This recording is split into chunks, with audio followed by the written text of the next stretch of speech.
Catholic Church essentially that they're wrong. It's a large task to do, especially at his old age. And he has a clever approach where he puts the argument in the form of a literary book called dialogue. And dialogue is, well, a dialogue between two people.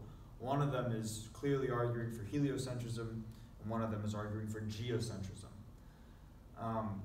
Now, Galileo thought this would be a successful method of integrating heliocentrism into the Roman Catholic Church, because in this book he was not presenting heliocentrism as fact, merely just as a theory. And in the book he claims that geocentrism was the winning theory, even though if you actually read the book, you would clearly see that's not the case. He's saying that, though, just to please the Roman Catholics.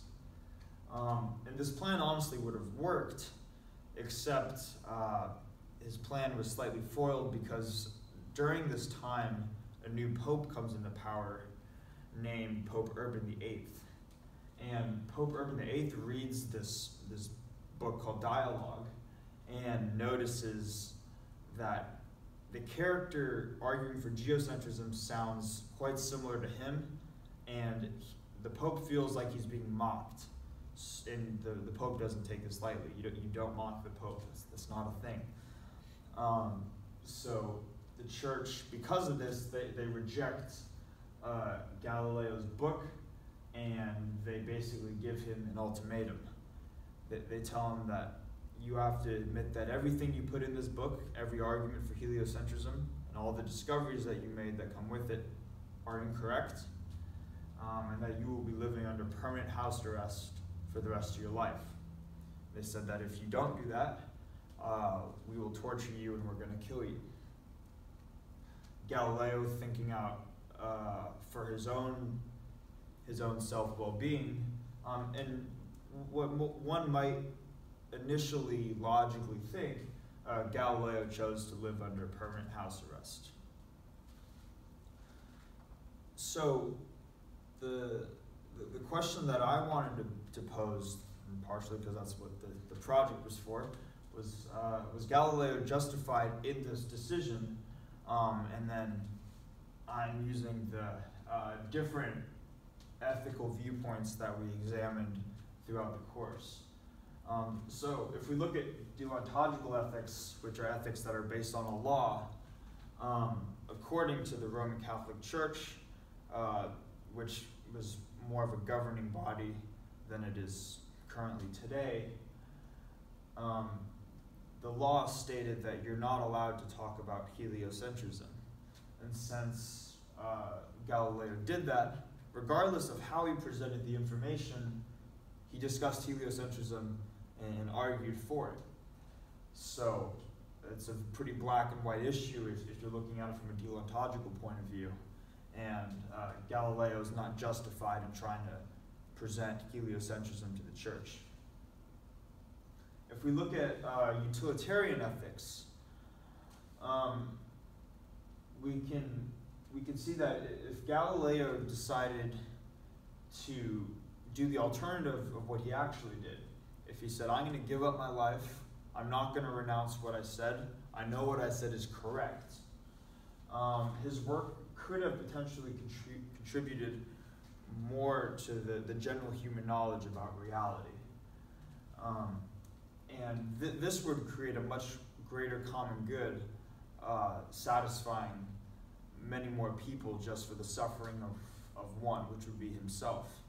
We'd also have to take into account that he's old and he's in bad health. So even if, since he decided to live under house arrest, his final years weren't very pleasant, to put it one way. So under utilitarian ethics, assuming that if he decided to say, no, I'm going to stand up for what I've researched my entire life, and it did contribute to more, it did have more pros than cons, then Galileo's action to not stand up for his work, therefore, is unjustifiable. Then if we're looking at it from a Kantian point of view, where it states to look at an action as if everybody was doing it. If everybody were to submit to the church and basically do what Galileo did, saying, you know what, I'm not going to present heliocentrism at all, geocentrism is correct, people may not have freedom of expression, but they would have their lives and order would remain.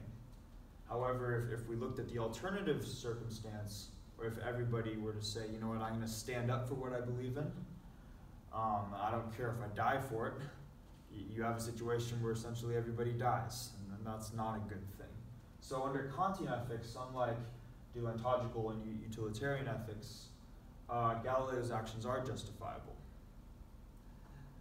And then I also wanted to put my own input on what I thought about Galileo's decision. In terms of Galileo just as an altruist or a psychological egoist, if we had a continuous spectrum and those are the two extremes, I see Galileo more on the side of being leaning toward an ethical egoist. A lot of his actions, such as not providing for his family as much as he could financially, and throwing his daughters to the church, even though that's probably not what they wanted to do with their lives, he never asked them, did it at a very young age. He's not looking out for other members of his community and spends his entire life chasing his own self-interest of understanding the cosmos. So I see Galileo not necessarily a psychological egoist or even an ethical egoist, but he's leaning more towards that side of the spectrum than like Singer and the other altruists out there. In terms of the ethical dilemma that he had where he's presenting heliocentrism to the Roman Catholic Church, I personally think that if I had spent my entire life trying to make scientific contributions to the world, and I knew that what I had discovered was observably correct, testifiably and observably correct, I probably would have stood up and said, you know what, my life is not going to last too much longer.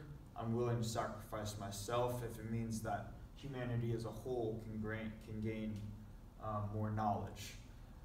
So I think I would have taken a more utilitarian approach, given the circumstances that he's an older man and he's in declining health.